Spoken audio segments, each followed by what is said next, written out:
The complete guide to performing the Beast from Beyond Easter egg solo with no fortune cards and no weapon kits. As always, my companion notes will be in the description below. Let's get started. The weapons we'll be using in this run are the Osa, which you spawn in with, the longbow, and the VPR. I recommend equipping the Elo sight to the longbow, then go all out on the other two weapons. For fate cards, bring scoped dollars and eagle-eyed for point farming, then 5-second muscle, best for last, and mana up for the boss fight. Here we go. At the start of the game, your scenes will be filled with cryptid scouts instead of normal zombies. Farm scene 1 here at the end of the catwalk, letting the scouts come to you. As scene 1 ends, by the door next to the monitors out to the mess hall and the hallway. Break this panel next to the magic wheel to acquire alien fuses. Continue up the stairs and farm scene 2 here with your back against the door. By standing in this corner, all scouts will jump up into the same spot. As scene 2 ends, by the door to the ops center. Look to the right and check for a box on the wall. This is our first possible skull location. To open the box, switch to the Osa's grenade launcher and fire. This will break the box, allowing you to shoot and claim the skull inside. Drop through the hole in the ground and run through the tunnel to water treatment. Check for a second skull box, then grab Neil's head at the end of the bridge. Sit here and continue to farm the scouts until you have about $1,000, which is towards the end of the round.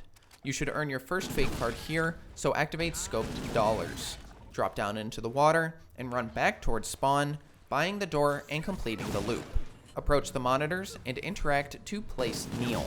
Deal with the remaining cryptid scouts to flip your scene. Now that Neil has been recovered, scene 4 is the start of normal zombie spawning. We'll use scenes 4 and 5 to farm up. Head to the ops center and start to cull the horde. Avoid triggering nukes unless it's at the end of stage 4. During this farm session, you'll unlock your second fate card, activate Eagle-Eyed. As scene 5 is wrapping up, hold the last in the round. By the door to medbay near the hole in the ground. Head down the stairs inside and claim our first bridge part, propped up next to the Blue Bolt's perk machine. Return to ops center, then drop down the hole to claim Tough Enough. Take water treatment, back to staging, and onto the hallway, buying the door to Cargo Bay. Cargo Bay has our third possible skull box location. If you are too close, when using the grenade launcher, the grenade won't go off. Any explosive will do the trick to blow open the box, so use your normal grenades as a backup. At the Cargo Bay, interact with the button on the left side of the overlook. This will bring a laser into the playing area, opening the portal on the other side. In the meantime, drop down and claim our second bridge part behind the stairs. This action sometimes will spawn cryptid scouts to chase after you, so just be aware. Take the teleporter on the other side of the cargo bay to teleport to the Afterlife Theater. Once here, go ahead and flip your scene. Farm the entirety of scene 6 here in the theater. Hold the last zombie, then by the door at the top out to the lobby. Interact with this cardboard cutout to place the alien fuses we acquired earlier. Continue to the Afterlife Arcade, claiming the film reel on the counter. Buy one more door out to the street, then buy the longbow off of the wall. If you can't yet afford the longbow, just do so as soon as you can. Also, our final bridge part is here to the right atop a burning car. Grabbing this part will spawn in 3 cryptid scouts. Once they're dealt with, go ahead and flip your scene to 7. Scene 7 will be our scoped dollars eagle-eyed round. Do laps out front of the theater to pull up the horde as much as possible, then drag them over to the west alleyway by Deadeye Dewdrops. As they round the corner and line up along the wall, swap to the longbow and farm away. Leave the last zombie in the scene if you can, as we'll be able to sit on this scene for a while. You should have anywhere between $9,000 and $12,000. Before you leave, run back into the theater and swap your Osa with the VPR. You'll probably have scoped dollars procs left over, so don't get rid of the sniper just yet. At this point, you're now safe to teleport out. With all of our cash, we'll be opening more of the map and unlocking Pack-a-Punch. As you return, buy the door to connect back to Ops Center. Cross to the Bang Bang's perk machine and purchase it if you have at least $9,000. It won't be essential for this next stint, but it's a good nice to have. Run down the hallway, taking a left, and buying the door for $2,000 to get outside. Continue on to the broken bridge, repairing it with the 3 parts we've collected. Run along and interact with the portal to teleport to the projection room. Interact with the film reel slot to place the reel we collected earlier, then Pack-a-Punch the VPR. The film reel has changed the movie playing in the Afterlife Theater from The Beast from Beyond to Zombies in Spaceland. This is important for enabling the alien fuses. As you exit the projection room, a cryptid phantom will be spawning in shortly. Make your way back inside to the hallway to centralize the kill. When the phantom falls, check around for a disc it will have dropped. Sometimes the spawns can be a little crazy. Make sure you locate your drop before continuing on. Before flying through the rest of the Easter egg, we need to acquire one more weapon, the Entangler. Having acquired skull number 1, 4 red X's will appear throughout the cargo bay.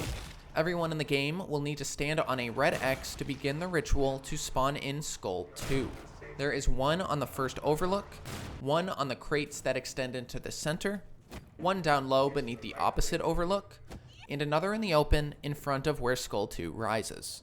Once everyone is standing atop a red X, green spotlights will appear. All players must stay within these spotlights for 60 seconds to spawn the second skull. If any player leaves the spotlight, you will have to advance to the next scene to try again. In solo play, I always stand atop the overlook red X and face the railing where zombie spawns are coming from. Once the 60 seconds are up, the risen skull will move to one of 4 locations around the room, and a player will have to run and jump into it.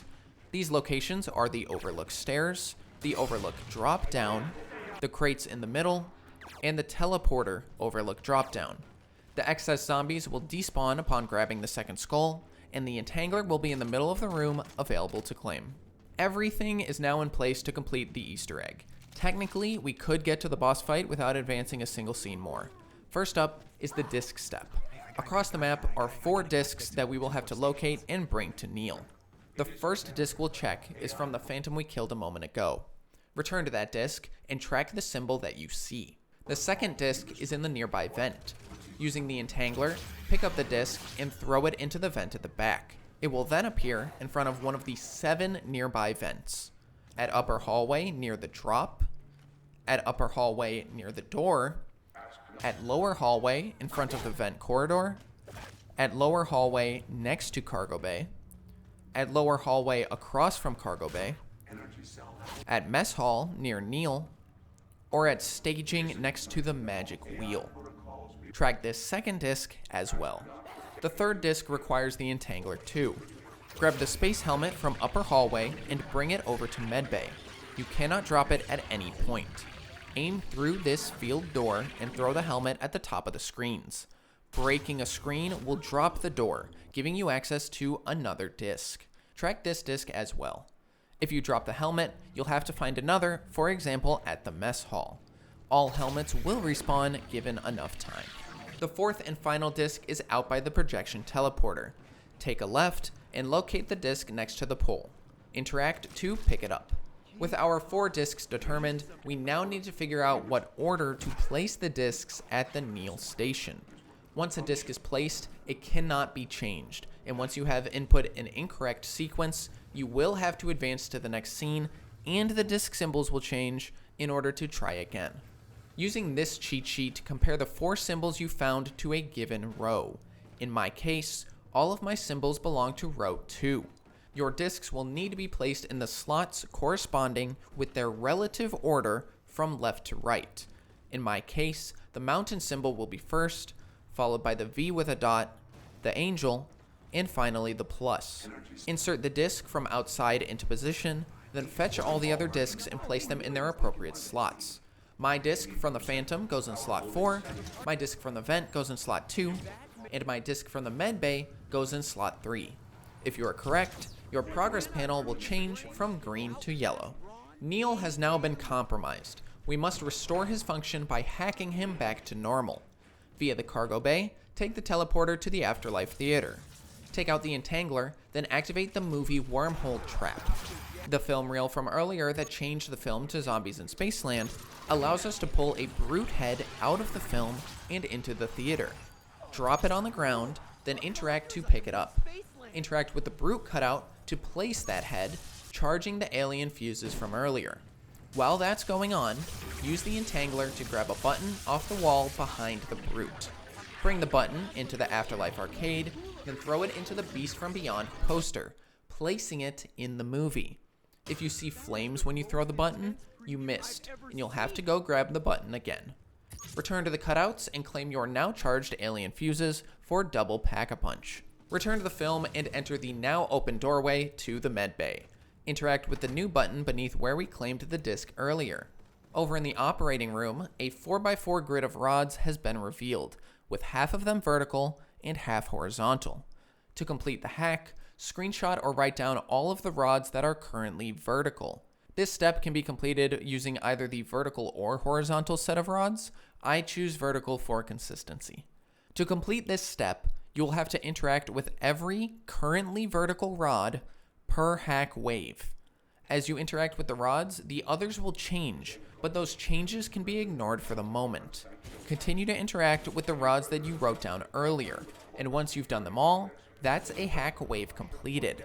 If all rods are facing the same direction, then you're done. Congrats, and your hack only required one wave. There is a chance you'll have to perform more than one wave to complete the hack. Just follow the same steps of logging the vertical rods, then interacting with all of them to complete a wave. With the hack completed and Neil freed, return to Mess Hall. Using the Entangler, grab Neil while still in the med bay. This will start the Neil Transport step. During this, doors will be unreliable and will have delayed openings. Zombies will infinitely spawn, and Neil cannot be dropped. If he is dropped, he will be mad, understandably, and you will have to flip the scene to try again. Walk Neil through the mess hall and hallway to the door outside. I'm not positive if you have to show Neil to the monitor to continue, but that's certainly what it looked like. Continue to juke zombies as you bring Neil all the way to the projection teleporter. Interact to take the teleporter, then carefully place Neil into the computer on the desk. While here, you can install the alien fuses. At this point, the boss fight is available. However, double pack-a-punch is an optional requirement for this fight. For perks, I'm taking quickies in Deadeye Dewdrops. To get to Race and Stripes, buy the door at house left to head out to the east alley. The perk machine is sitting in the corner. This is a nice place to farm, so I elected to stay here for my $10,000. If you would like to replace any of these perks with Up and Atoms, Deadeye Dewdrops or Quickies are probably the two best candidates.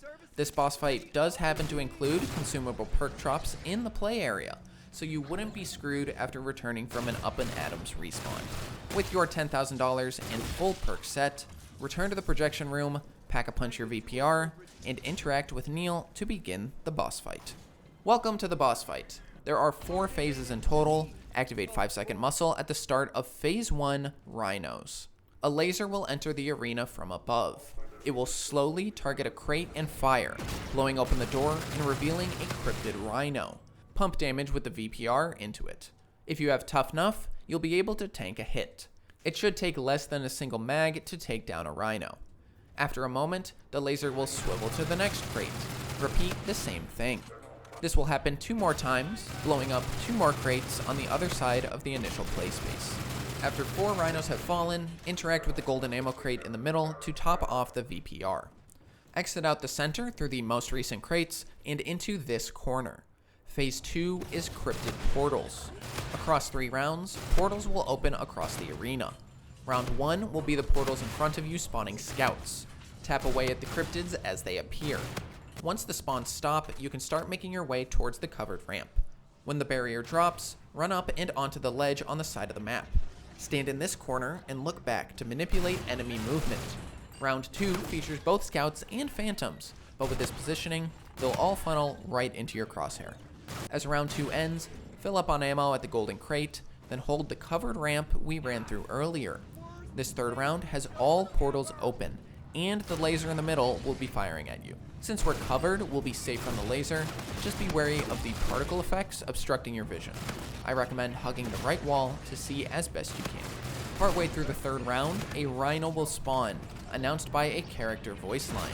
If you have Deadeye Dewdrops, be sure to aim in to increase your damage. Eliminate the rhino as it rounds the corner and approaches the ramp. You may have to drop down to safely maintain distance. Once the rhino has fallen, drop off and run left. 3 computer terminals around the map are now available for interaction. Interact with the first here, then climb the ramp and jump off for computer 2, and cross the open space to the corner we started in for computer 3. If done fast enough, cryptid spawns will cease, and you'll be granted a moment to relax. Phase 3 is the countdown. Hang out at the golden ammo crate to refill the VPR and wait for the next sequence. During this, the laser will fire randomly across the arena, eventually blowing up a crate with a computer terminal in it.